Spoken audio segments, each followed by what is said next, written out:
Dando continuidade aí, né, estamos nas penalidades, nas 5 penalidades: advertência verbal, multa, censura, suspensão e cassação. Então, nós estamos aí no inciso 4º, onde ele fala da suspensão do direito de exercer a profissão.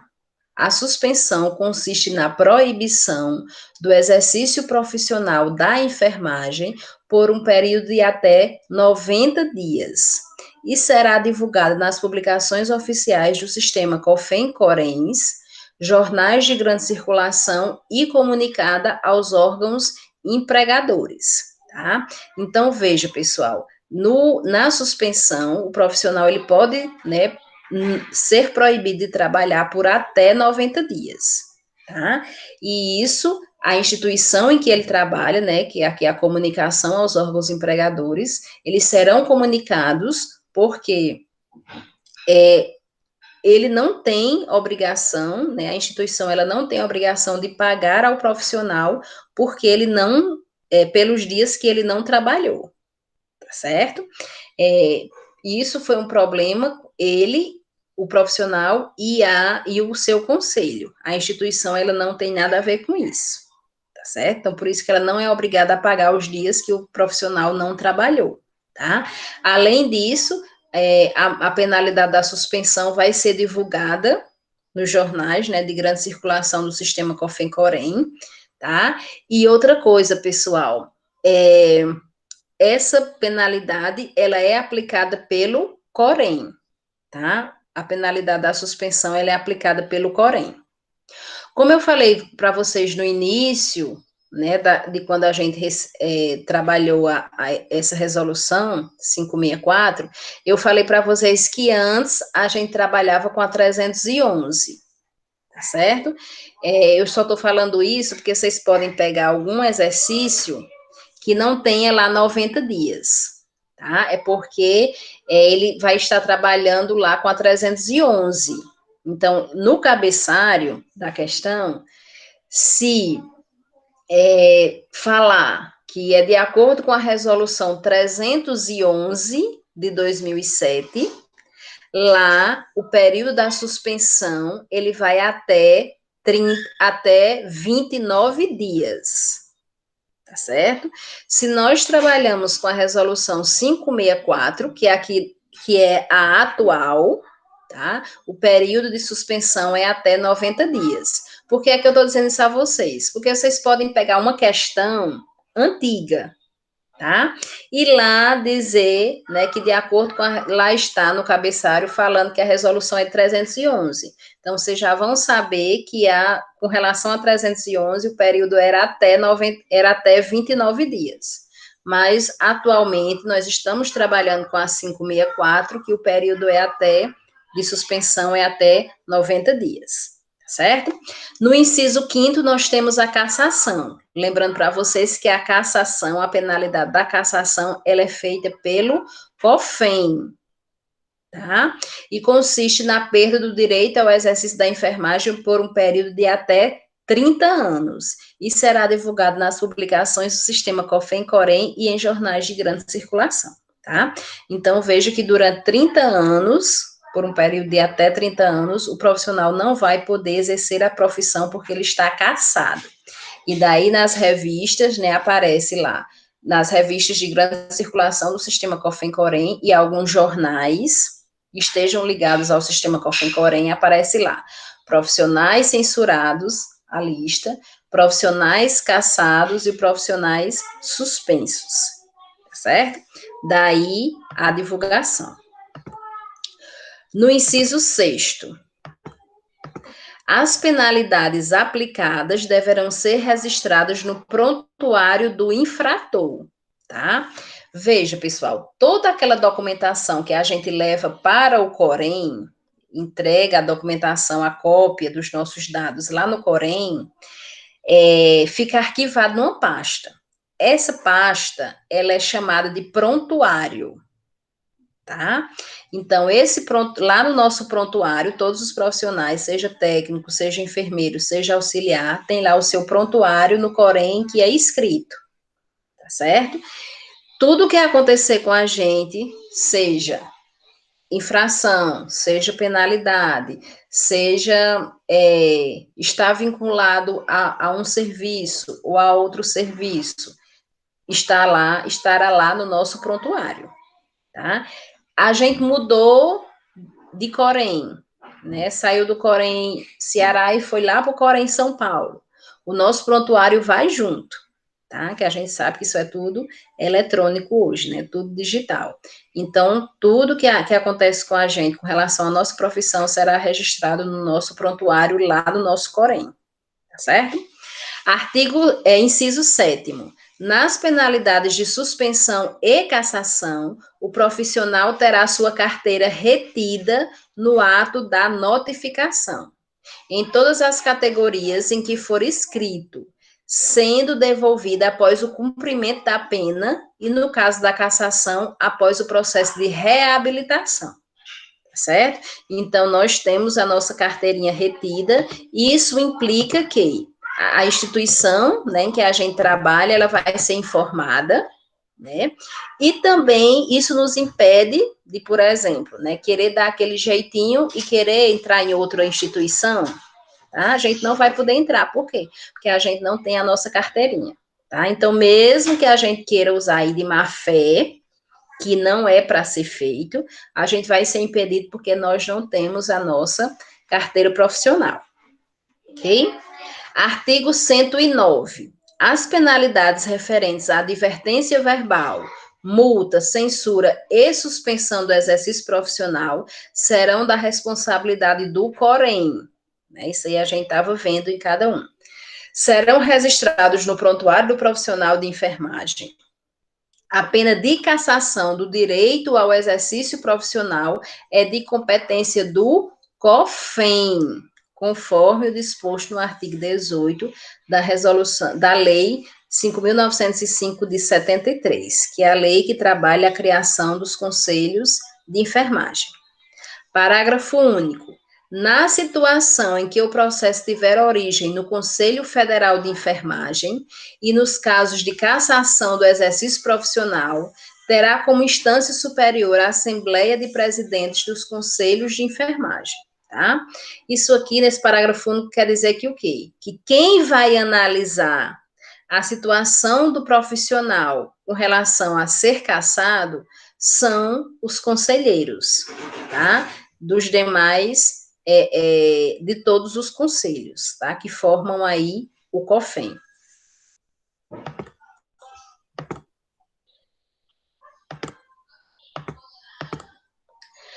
Para a graduação da penalidade e respectiva imposição, consideram-se a gravidade da infração, as circunstâncias agravantes e atenuantes da infração, o dano causado e o resultado, e os antecedentes do infrator, tá? Então, é aquilo que eu falei para vocês.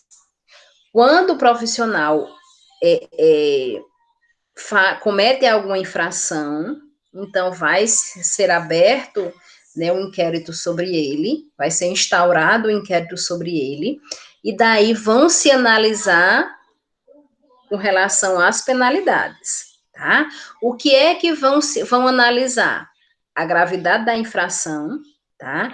Que foi a forma como o profissional cometeu essa infração, se foi porque quis, se foi porque não teve atenção, se foi porque não quis, né? Se ele pediu ajuda depois que viu que cometeu a infração, então tudo isso será analisado.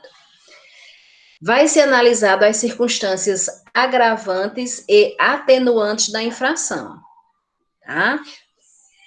Os prós e os contras do profissional, tá? Ele é um bom profissional, ele nunca cometeu infração, isso é um bom atenuante.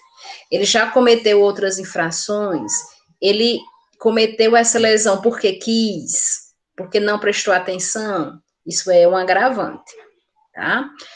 Vai ser analisado o dano e o resultado, né? Como é que tá essa lesão? Essa lesão, ela foi temporária, tá? Ela foi permanente?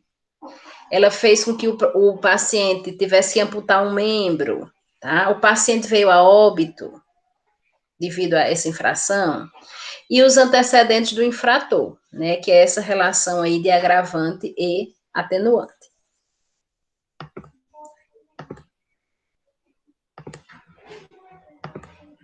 O artigo 111, ele fala que as infrações serão consideradas em leves, moderadas, graves ou gravíssimas, segundo a natureza do ato e as circunstâncias de cada caso, tá?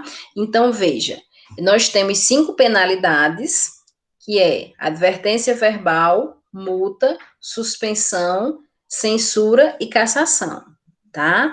E nós temos 4 tipos de infrações, tá?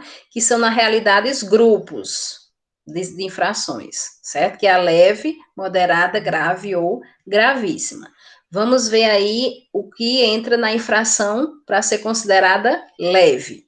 No inciso 1º aí, são consideradas infrações leves as que ofendam a integridade física, mental ou moral de qualquer pessoa, sem causar debilidade, ou aquelas que venham a difamar organizações da categoria ou instituições, ou ainda que causem danos patrimoniais ou financeiros. Então, veja que o profissional, ele pode cometer infração, tanto com relação ao paciente, como com relação à instituição, como com relação à categoria profissional, tá? Então, com o paciente, né, é a questão das ofensas. Se o profissional ofendeu o paciente, né, seja fisicamente, mentalmente ou moralmente, ele pode receber uma infração leve, tá? Se ele destruiu um equipamento porque quis, se ele desviou um valor financeiro da instituição, isso também pode entrar nas infrações leves, dependendo aí, né, da quantidade, do prejuízo para a instituição, tá?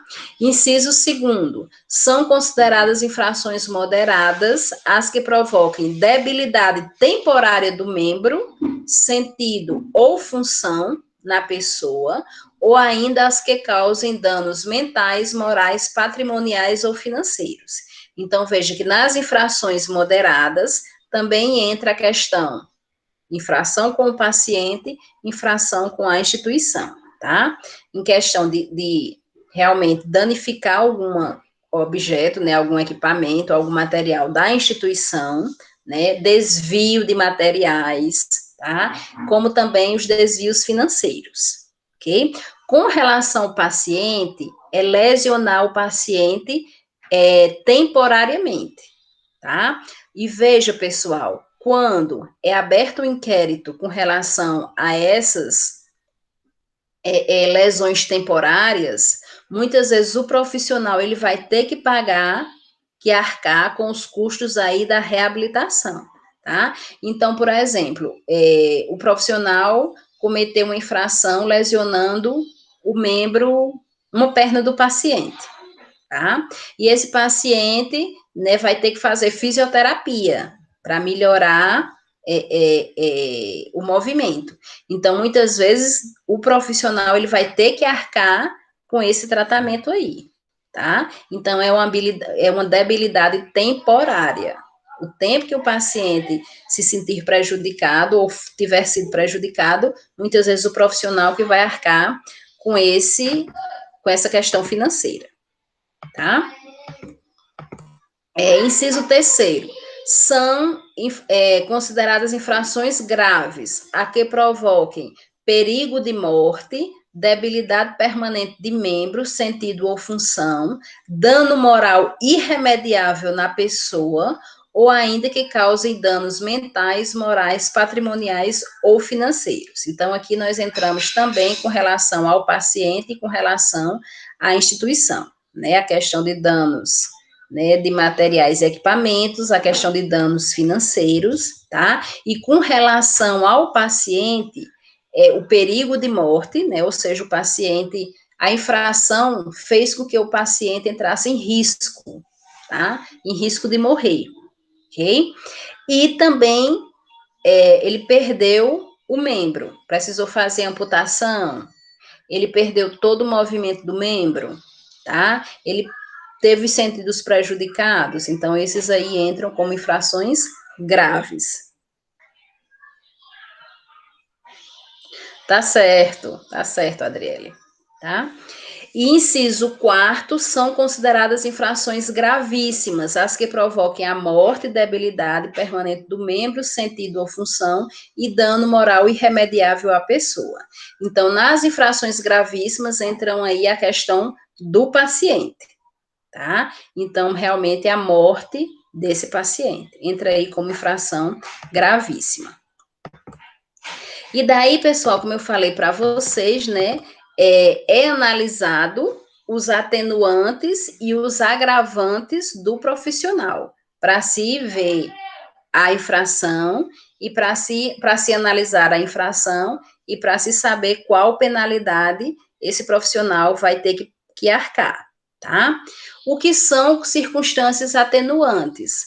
São as circunstâncias que vêm a minimizar, né, a situação do profissional, né, que faz com que esse profissional seja um bom profissional, tá? Seja visto como um bom profissional, certo? Então, que são circunstâncias atenuantes?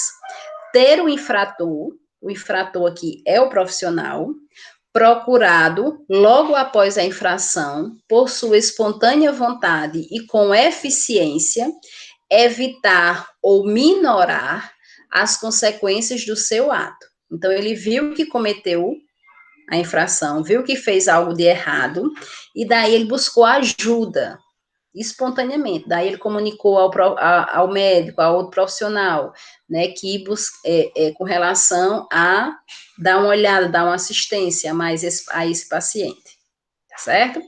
Ter bons antecedentes profissionais, né? Ele ser conhecido como um bom profissional. Isso é uma circunstância atenuante, isso é bom para o profissional. Realizar atos sob coação e ou intimidação ou grave ameaça. E realizar atos sob emprego real de força física, né? Aquilo, o superior, o profissional cometeu uma infração com relação ao financeiro, tá? Se for provado que ele foi coagido, que ele foi intimidado a fazer isso, que foi por força física, então isso é uma circunstância atenuante, né? Porque ele recebeu uma pressão aí, ele foi coagido a fazer isso, tá? Mas isso tem que ser provado, não é só o profissional falar, tá? Ter confessado espontaneamente a autoria da infração e ter colaborado espontaneamente com a elucidação dos fatos. Então, ele mostrou que cometeu uma infração, tá? E quando abriu-se o inquérito, ele realmente esteve sempre disponível com relação aos fatos, tá? Trouxe testemunhas e tudo mais. Então, isso são circunstâncias atenuantes, tá? E o que são consideradas circunstâncias agravantes, que vêm piorar a situação do profissional que cometeu a infração. Ser reincidente. O que é ser reincidente? Ele já cometeu outras infrações, tá? Então, isso é um agravante, porque ele já, né, vem de outras penalidades. Causar danos irreparáveis, né? Danos morais, que muitas vezes não tem como reparar, tá? A questão de danos de lesões permanentes, que não tem como reparar, tá? A amputação de um membro, não tem como reparar. A questão da morte do paciente, não tem como reparar, tá? A danificação de um equipamento, que muitas vezes não tem como reparar, tá?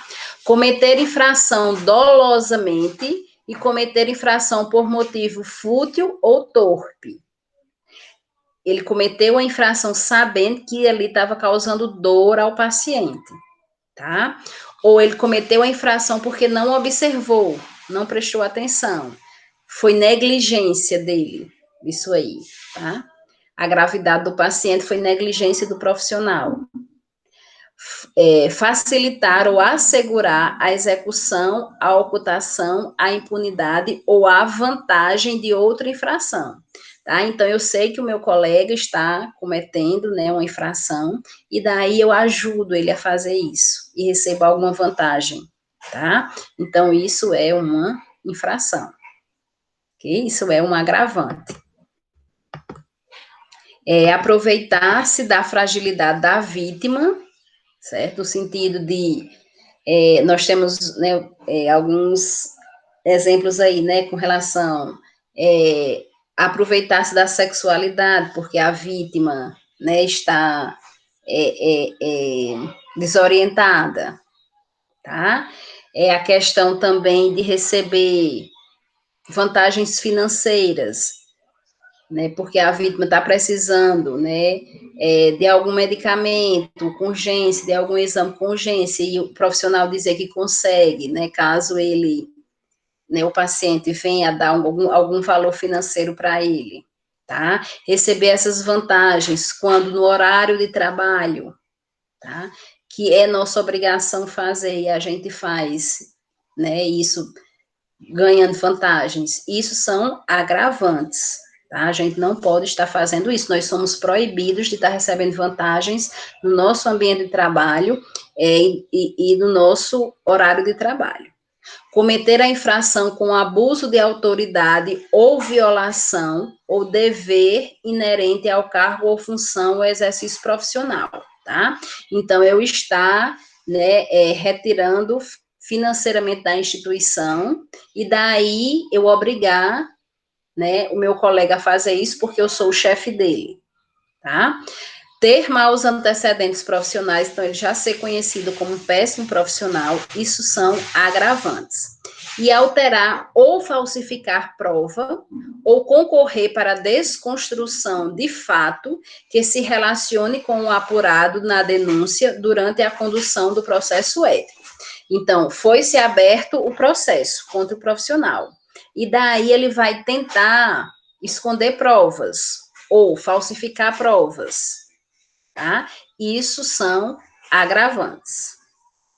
E para nós encerrarmos, nós temos aí o artigo 114, que as penalidades previstas nesse código somente poderão ser aplicadas cumulativamente quando houver infração de mais de um artigo.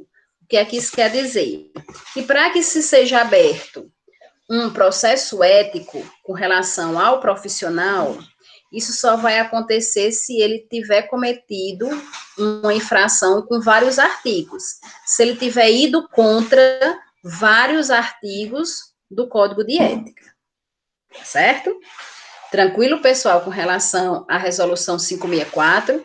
Repetindo, né, que quando vocês estiverem estudando, alguma dúvida estarei à disposição, mesmo que seja dos artigos que não foram falados aqui, tá certo? Eu vou mandar uma aula extra para vocês aí, que é da resolução da SAI, tá? E quando eu postar lá no Canvas, eu vou informar para vocês, tá bom? E quinta-feira nós nos encontramos novamente.